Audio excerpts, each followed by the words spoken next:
नमस्कार 99 न्यूज के इस बुलेटिन में आपका स्वागत है। मैं हूं आपके साथ सोमनाथ तिवारी। बढ़ते हैं आज की खबरों की ओर। कोयलांचल में क्रिसमस के मौके पर प्रभु यीशु के जन्म को लेकर काफ़ी उत्साह है। शहर के सभी चर्चों में देर रात से ही श्रद्धालुओं का जुटान शुरू हो गया। शहर के रेलवे स्टेशन के समीप संत एंथोनी चर्च और संत मैरी चर्च में भी कई प्रकार के आयोजन किए जा रहे हैं, जिसमें क्रिश्चियन समुदाय के अलावा अन्य समुदाय के लोगों की भी भीड़ जुटी हुई है।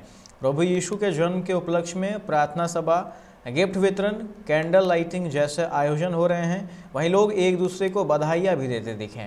हालांकि सरकार के निर्देशानुसार वैश्विक महामारी कोरोना के बढ़ते खतरे को देखते हुए गाइडलाइंस और एहतियातों का पालन किया जा रहा है। बहुत अच्छा लग रहा है हम लोग को और हम लोग सब चाहते हैं कि सब खुश रहें और जो भी डिजीजेस है भगवान से मांगते हैं, सबसे मांगते हैं सबसे सब कुछ दूर हो जाए, सबके लाइफ में खाली खुशियाँ ही खुशियाँ आ जाए। Merry Christmas to all.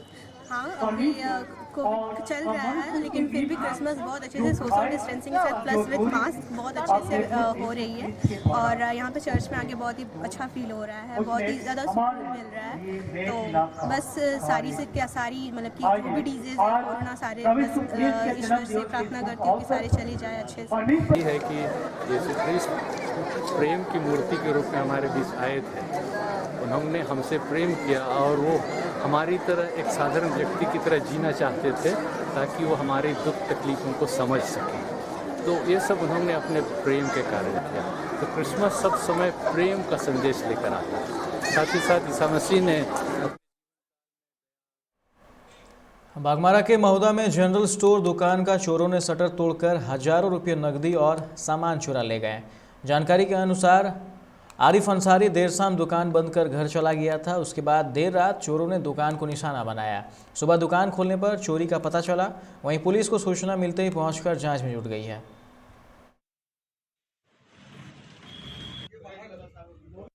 रात में सामान हम लोग बोले कंपनी वाला आएगा, सामान का रखे जो पैसा 30-40 हज़ार था काउंटर में, वो चोरी करके ले गया। सामान बाकी जो था कंपनी वाला का माल लेके गया तो वो भी लेके चला गया। बिस्कुट निमकी जो बिस्कुट था और लिस्टली जितना था सब मिला कितना का पैसा का उसमें 40 से 50 हज़ार।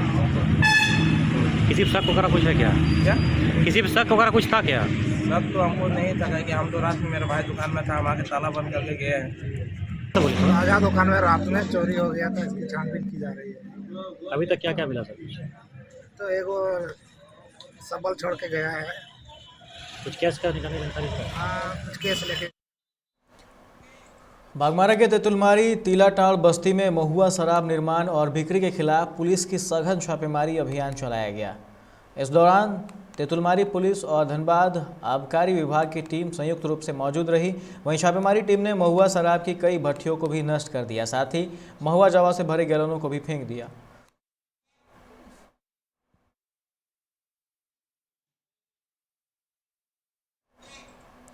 झरिया के सुदामडी रिवर साइड टाइप 2 के क्वार्टर में रहने वाले सीआईएसएफ जवान बी ओबुल रेड्डी के आवास का बीती रात दरवाजा का कुंडी तोड़कर पर्स में रखे 13,500 नगद चोरी कर चोर चलते बने। वहीं इस घटना की खबर पाकर धनबाद के कोयला भवन से सीआईएसएफ का खोजी कुत्ता को बुलाया गया। वहीं भुक्तभोगी सीआईएसएफ के जवान भी ओबुल रेड्डी ने कहा कि मैं बीती रात ड्यूटी में तैनात था। आज सुबह घर आकर देखा तो मुख्य दरवाजा का कुंडी टूटा हुआ था और पर्स में रखे हुए 13,500 की चोरी हो गई। पुलिस को सूचना मिलते ही पुलिस जांच में जुट गई है। बीसीसीएल कार्ड नंबर है टाइप 2 55। अच्छा। मैं रात में वाशरी के अंदर ड्यूटी में था जी। मैं ड्यूटी से जब वापस लौटा था ताला तोड़ के घर में चोरी हुआ। अच्छा। मेरा पर्स के अंदर 13,500 रुपया था। हाँ। अभी तक मेरे को वही क्लियर है अभी, क्योंकि ये डॉग स्क्वाड क्लियर होने तक मैं कोई सामान छू नहीं रहा हूँ। कौन सा सामान निकाला है मैं कह नहीं सकता। अच्छा। अभी आपकी ड्यूटी कहाँ है? वाशरी में। असेंबली वाशरी में। आज ड्यूटी में तैनात था? नहीं, रात में। झरिया के लोधना मोड़ में भवानी जनरल स्टोर में चोरों ने दुकान का शटर का ताला तोड़कर हजारों रुपये नगद और सामान की चोरी कर ली। भुक्तभोगी दुकानदार ने कहा कि रात में 8 बजे दुकान बंद कर दिया था। सुबह दुकान खोलने पहुंचा तो शटर टूटा मिला। वहीं चोरी की सूचना झरिया पुलिस को दे दी गई है।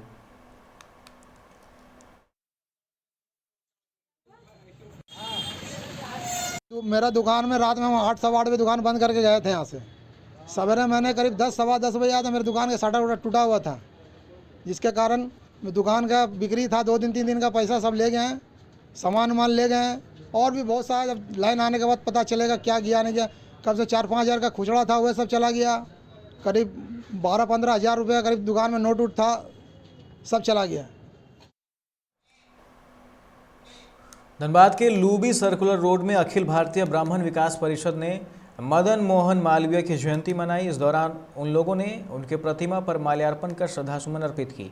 भारतीय ब्राह्मण विकास परिषद के अध्यक्ष सोमनाथ त्रिपाठी ने कहा कि मदन मोहन मालवीय संस्कृत भाषा के प्रकांड विद्वान पंडित ब्रजनाथ व मोना देवी के यहाँ हुए थे।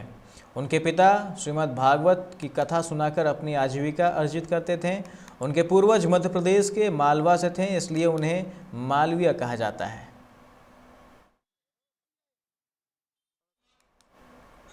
नक्सल विरोधी अभियान में लगे लातेहार पुलिस को बड़ी सफलता मिली है। मनिका थाना पुलिस की ओर से चलाए गए सर्च अभियान के दौरान बरवैया जंगल में नक्सलियों की ओर से छिपा कर रखे गए बम बरामद किए गए हैं। अनुमान लगाया जा रहा है कि सुरक्षा बलों को नुकसान पहुंचाने के मकसद से इन विस्फोटकों को रखा गया था। मुजफ्फरपुर के बरुराज गोखुला नोनिया टोली में मां बेटी का शव फंदे से लटकता मिला। घटना की जानकारी मिलने पर गांव में काफ़ी संख्या में भीड़ जमा हो गई। मृतकों की पहचान रामायण महतो की पत्नी रेखा देवी और बेटी अनन्या कुमारी के रूप में हुई है। रेखा रामायण की तीसरी पत्नी थी। उनकी पहली 2 पत्नियों की भी मौत हो चुकी है। घटना के समय घर में कोई नहीं था। सूचना मिलने पर पुलिस मौके पर पहुंचकर जांच में जुट गई है। अररिया के नरपतगंज में खनन माफियाओं का मनोबल इतना बढ़ा हुआ है कि नरपतगंज पुलिस टीम जब आरोपी के घर छापेमारी करने पहुंची तो उनके परिजनों और ग्रामीणों ने पुलिस टीम को घेरकर हमला कर दिया। इस दौरान लाठी डंडे से पीटकर पुलिस कर्मियों को जख्मी कर दिया। हमले में थाना अध्यक्ष शैलेश कुमार पांडे समेत थाना के पुवनी अरुण कुमार सिंह, चौकीदार योगेंद्र उर्फ लड्डू पासवान, सिपाही तौहीद आलम, कृष्ण प्रसाद शर्मा, मुन्ना कुमार, रघुनाथ मंडल चोटिल हो गए। दिव्यांग छात्रों का नामांकन नहीं लेने वाले स्कूलों पर कार्रवाई होगी। ऐसे स्कूल पर 10,000 रुपये का जुर्माना लगेगा। राज्य सरकार ऐसे स्कूलों का एनओसी भी वापस ले सकती है। हाल में कई निजी स्कूल की शिकायत बिहार शिक्षा परियोजना परिषद के पास पहुंची है। ऐसे में बिहार शिक्षा परियोजना परिषद द्वारा राज्य भर के स्कूलों को पत्र लिखकर इसकी जानकारी दी गई है। भोजपुर के आरा अरवल मुख्य मार्ग पर पेउर पुल के समीप बेलगाम ट्रक ने एक बाइक सवार युवक को रौंद दिया। हादसे में उसकी घटनास्थल पर ही मौत हो गई। घटना को लेकर लोगों के बीच काफ़ी देर तक अफरा तफरी मची रही। वहीं घटना के बाद चालक ट्रक छोड़कर फरार हो गया। घटना की सूचना मिलते ही स्थानीय पुलिस घटनास्थल पर पहुंचकर शव को अपने कब्जे में लेकर जांच में जुट गई है। ट्रैफिक नियंत्रण के साथ साथ अब ड्यूटी पर तैनात ट्रैफिक पुलिस के अफसरों और जवानों की गतिविधियों को भी मॉनिटर किया जाएगा। इसके लिए ट्रैफिक पुलिस के अफसरों व जवानों को बॉडी वॉर्न कैमरे दिए जा रहे हैं। पटना और नालंदा जिला में इसका प्रयोग भी शुरू कर दिया गया है। फिलहाल पटना और नालंदा जिला में 33 कैमरे दिए गए हैं, जिसका उपयोग भी शुरू कर दिया गया है। यह कैमरा ड्यूटी पर तैनात अफसरों व जवानों की हर गतिविधि को मॉनिटर करेगा। दिल्ली एनसीआर पर कोरोना संक्रमण की तीसरी लहर का खतरा बढ़ता जा रहा है। बीते 6 महीने के आंकड़े इसकी गवाही दे रहे हैं। स्वास्थ्य मंत्रालय द्वारा कल जारी आंकड़ों में सबसे ज़्यादा नए मामले सामने आए हैं। आपको बता दें कि यह वृद्धि तब दर्ज की गई है जब एनसीआर में आवाजाही पर प्रतिबंध लगा दिया गया है। दिल्ली में क्रिसमस और नए साल के समारोह पर प्रतिबंध लगाने के मद्देनज़र हरियाणा और यूपी दोनों सरकारों ने प्रभावी नाइट कर्फ्यू का आदेश जारी दिया है। पश्चिम बंगाल की मुख्यमंत्री ममता बनर्जी को गोवा में बड़ा सियासी झटका लगा है। पूर्व विधायक लऊ मामलतादार सहित तृणमूल कांग्रेस के 5 नेताओं ने पार्टी से इस्तीफा दे दिया है। ममता के नाम लिखे अपने पत्र में उन्होंने कहा है, हम ऐसी पार्टी के साथ नहीं रहना चाहते हैं जो गोवा को बांटने की कोशिश कर रही हो। पंजाब के लुधियाना अदालत परिसर में हुए विस्फोट की जांच कर रही एनएसजी बम दस्ते और फॉरेंसिक एक्सपर्ट को प्रारंभिक विश्लेषण से पता चला है कि उच्च विस्फोटक वाला बम था और संभवतः उस व्यक्ति द्वारा इकट्ठा किया जा रहा था जिसकी मृत्यु उस समय हुई थी जब बम गलती से शौचालय के अंदर चला गया था। जम्मू कश्मीर के शोपियां में सुरक्षा बलों और आतंकियों के बीच एनकाउंटर हुआ। एनकाउंटर में 2 आतंकी मारे गए हैं। दोनों लश्कर तैयबा से जुड़े हुए थे। मौके से हथियार और गोला बारूद बरामद किया गया है। सुरक्षा बलों को शोपियां के चौगाम इलाके में दहशतगर्दों के छिपे होने की सूचना मिली थी। इसके बाद जवानों ने इलाके की घेराबंदी कर दी। कश्मीर पुलिस ने बताया कि इलाके में सर्च ऑपरेशन चल रहा है। इस बुलेटिन में फिलहाल इतना ही। तमाम खबरों के लिए आप देखते रहे 99 न्यूज। नमस्कार।